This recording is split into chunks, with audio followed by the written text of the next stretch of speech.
स्वागत है। मेरा नाम है शेख आरिफ। आप देख रहे हैं डेली टुडे न्यूज़। हमारी मौजूदगी मुंगेली जिला के ये डीएम कार्यालय है। यहाँ पर कुछ लोग आए हुए हैं। ये लोग का मैं परिचय बताना चाहूँगा कि जो छत्तीसगढ़ को जैसे कि हम धान का कटोरा कहते हैं, जो किसान जो धान अपना बेचते हैं, जिनके पास अपना धान का जो राशि लिया जाता है, उनका मेहनत जो होता है साल भर का, और जो यहाँ पर जो संस्थापक हैं, कहना चाहें तो जो मिलर होते हैं, उनकी मनमानी होती है, और जो ये जो प्रबंधक जो होते हैं, इन पे कहीं ना कहीं गाज गिरती है। क्योंकि हमारे देश में दो कानून होते हैं, एक कानून अमीरों के लिए और एक कानून गरीबों के लिए। हम सीधा इसी पे लेके चलते हैं। हमारे साथ जो यहाँ के जिला अध्यक्ष हैं, प्रेसिडेंट के हैं। सर, आपका नाम क्या है? मेरा नाम भोलाराम यादव, जिला अध्यक्ष सहकारी समिति कर्मचारी संघ मुंगेली। समस्या जो है आपकी वो छोटी नहीं है, और प्रायतः ये पूरे छत्तीसगढ़ में हर जगह देखने को मिल रहा है, क्योंकि हम पूरे छत्तीसगढ़ घूमे हैं। छत्तीसगढ़ को धान का कटोरा कहते हैं, उसके बावजूद भी जो किसान के नाम पे जो सरकारें वोट मांगती हैं, जो अधिकारी ये बयान देते हैं कि हमारे जो काम है वो किसानों के लिए है, मजदूरों के लिए है, गरीबों के लिए, उसके बाद भी अगर किसान को जो तकलीफ़ हो रही है और उस तकलीफ़ का खामियाजा आपको भुगतना पड़ रहा है, क्योंकि जो आप पे उठाव अगर लेट से होता है तो कहीं ना कहीं इसको आपको देना पड़ता है पैसा सरकार को। क्या कहेंगी, ये जो चल रहा है मामला, ये क्या सही है?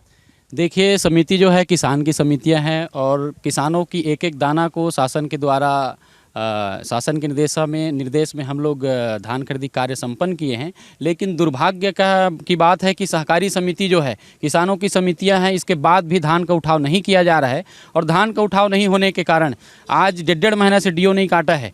तो साटे जो आना तय है। अभी सामने मौसम है 11, 12, 13, 14, 4 दिन का मौसम का मैसेज मिल रहा है। तो धान का उठाव नहीं होने के कारण साटे जाएगी। उसमें बिल्कुल आपने सही कहा कि हमारे ही ऊपर गाज गिरता है, और पिछले साल इससे पहले लगातार 3-4 सालों से धान का उठाव नहीं होने के कारण समिति प्रभारियों के ऊपर FIR कराया गया था, और आज भी वही स्थिति दिख रही है, क्योंकि 1.5 महीना हो गया डीओ नहीं काटा गया है।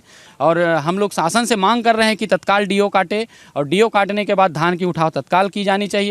अगर डीओ काट कर धान की उठाव नहीं की जाती है तो हम लोग को जबरन आगे आंदोलन करनी पड़ेगी। और आज हम लोग 1 दिवसीय रैली प्रदर्शन किए हैं मुंगेली जिला में, धान उठाव नहीं होने के कारण।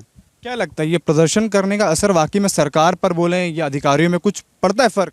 अब ऐसा है कि देखिए, सहकारी समिति कर्मचारी संघ है, और संघ कहीं चुप बैठा रहे और धान की उठाव नहीं हो रहा है तो अपनी कर्मचारी की बचाव कहाँ कर पाएगा। तो संगठन जो है और संघ जो है, समिति कर्मचारी की सहयोग से आज 1 दिवसीय रैली प्रदर्शन किए हैं, जिसमें पूरे 105 उपार्जन केंद्र के प्रभारी, खरीदी प्रभारी, बारदाना प्रभारी, ऑपरेटर सभी आए हुए हैं, और सभी परेशान हैं एक लाइन से कि धान की उठाव होना चाहिए। धान उठाव नहीं होने के कारण समितियों में जो शार्टेज होगी, जिसकी जिम्मेदारी समिति के ऊपर ठीकरा फोड़ा जाता है। मैं आपको बताना चाहूँगा कि इस समिति और विपणन संघ के बीच में एक अनुबंध होता है।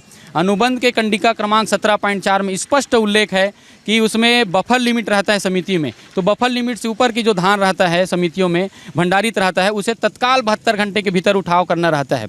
लेकिन आज देखिए, 1.5 महीना हो गया, एक भी डीओ नहीं काटा जा रहा है, न धान की उठाव की जा रही है। तो धान जो है लोहा का नहीं है, कंकड़ पत्थर से नहीं बना है। धान आखिर धान है। हम लोग भी किसान के बेटे हैं, जानते हैं। घर के अंदर, कोठी के अंदर भी धान रखते हैं, तो धान जो है वजन में कमी आता है, और चूहा भी नुकसान करता है। तो अभी धान उपार्जन केंद्रों में खुले आसमान के नीचे पड़ी हुई है। तो आप आकलन कर सकते हैं कि इतना शार्टेज होगा, इसकी जिम्मेदारी किसके ऊपर होनी चाहिए। और हम तो चाहते हैं कि इसकी जिम्मेदारी जिसके ऊपर होनी चाहिए अनुबंध के हिसाब में, उसके डीएमओ ऊपर होना चाहिए। डीएमओ इसका शार्टेज पटाए, और हम लोग कहाँ से पटाएंगे। तो आज समिति प्रभारी बहुत परेशान है, जिसको लेकर के आज 1 दिवसीय प्रदर्शन किए हैं। आगे अगर धान की उठाव नहीं होती है तो हम लोग बिल्कुल आंदोलन करेंगे, डीएमओ ऑफिस के सामने कार्यालय का घेराव करेंगे और धरना प्रदर्शन करेंगे। जो गाज गिरता है वो प्रबंधक पे गिरता है, मिलर पे क्यों नहीं गिरता? जो राइस मिलर जो है, जो राइस मिल हैं, बड़े उद्योगपति कहेंगे, जिनका मतलब मंत्रियों से या पॉलिटिकल पार्टी के नेताओं से उनका संपर्क रहता है, इस वजह से वो खोल पाते हैं। उन पे गाज क्यों नहीं गिराता सरकार? अब उसके संबंध में तो मैं ज़्यादा कुछ नहीं बोलूँगा, लेकिन एक ऐसा है कि समितियों के उपार्जन केंद्रों पर जो डीओ काटा जाता है, उन लोगों का मनमानी ये रहता है कि डीओ जैसे काट दिए तो डीओ को लोग सही समय पर उठाव नहीं करते, जिसके कारण से भी समितियों में शार्टेज की स्थिति बनती है। वो लोग 1.5 महीना 2 महीना से डीओ काट के रखे रहते हैं, डीओ का उठाव नहीं करते। इसके ऊपर कोई अधिकारी जो है एक्शन नहीं लेते हैं। अब इसके संबंध में एक्शन क्यों नहीं लेते, इसके संबंध में ज़्यादा कुछ नहीं बोलूँगा। अधिकारी मिलर पे एक्शन नहीं लेते हैं। अच्छा, ये बात बताइए, जिस जिला पे हम खड़े हैं, जिस जिला के आप अध्यक्ष हैं, इसी जिला से छत्तीसगढ़ के डिप्टी सीएम भी आते हैं। तो क्या ये जो आप लोगों की जो मांगे हैं, जो तकलीफ़ें हैं, उन तक नहीं पहुंची ये बात? अभी तक तो हम लोग उसको भी ज्ञापन दिए हैं डिप्टी सीएम साव जी को, और उनके द्वारा अभी तक कोई निराकरण या जिला प्रशासन को बात की है कि नहीं की है, तो अभी तक तो निराकरण हुआ नहीं है। हम लोग 2-3 बार उनसे भी मुलाकात किए हैं कि महोदय धान का उठाव, आपके गृह जिला है मुंगेली जिला और इस जिले के आप डिप्टी सीएम हैं, तो धान की उठाव जो है जब आपके गृह जिला में नहीं हो रहा है तो बाकी जिला की क्या स्थिति रहेगी। इस बात को हम लोग ज्ञापन के माध्यम से उसे भी अवगत कराए हैं महोदय जी को, और हम आपके माध्यम से उनसे निवेदन करते हैं कि तत्काल मुंगेली जिला के डीओ काट करके धान की उठाव किया जाना चाहिए और समिति को बचाया जा सके। किसान की समिति है, समिति बचेगी तो किसान की आने वाले समय में धान खरीदी होगी, किसानों को केसीसी वितरण होगा, और समिति जो है शार्टेज में चली जाएगी तो समिति बंद हो जाएगा। ऐसा हम लोगों का पिछले बार देखते आ रहे हैं कि, और हम लोग के ऊपर जो गाज गिरता है। मैं सरकार से भी यही कहूँगा और जो अधिकारी हैं उनसे भी यही कहूँगा कि सरकार चाहे जिसकी भी हो, कांग्रेस की हो या बीजेपी की भी हो, पर हर सरकार अपने एक वादा करता है, एक दावा करता है कि हमारा जो विश्वास है वो सभी किसानों के तरफ है, सभी गरीब की तरफ, सभी वर्गों की तरफ है। बाकी जो सच्चाई है ना, इससे बहुत दूर है, कोसों दूर है। ठीक उतना ही जितना एक गरीब व्यक्ति के लिए एक सही कानून का जो पालन होता है वो एक अलग होता है और एक अमीरों के लिए एक अलग होता है, ठीक उसी तरह से मैं यहाँ की जो डिप्टी सीएम है अरुण साव हैं, इसी जिला से आते हैं और पहले वो बिलासपुर जिले के सांसद भी रहे हैं। मैं उनसे भी सवाल करता हूँ अपने चैनल के माध्यम से, वीडियो के माध्यम से, कि ये जो लोग हैं ना, ये कोई बड़े करोड़पति अरबपति घर के नहीं है, ये मेहनत से यहाँ तक बने हैं।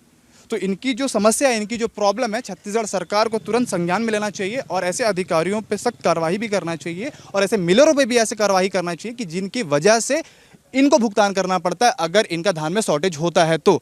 धन्यवाद।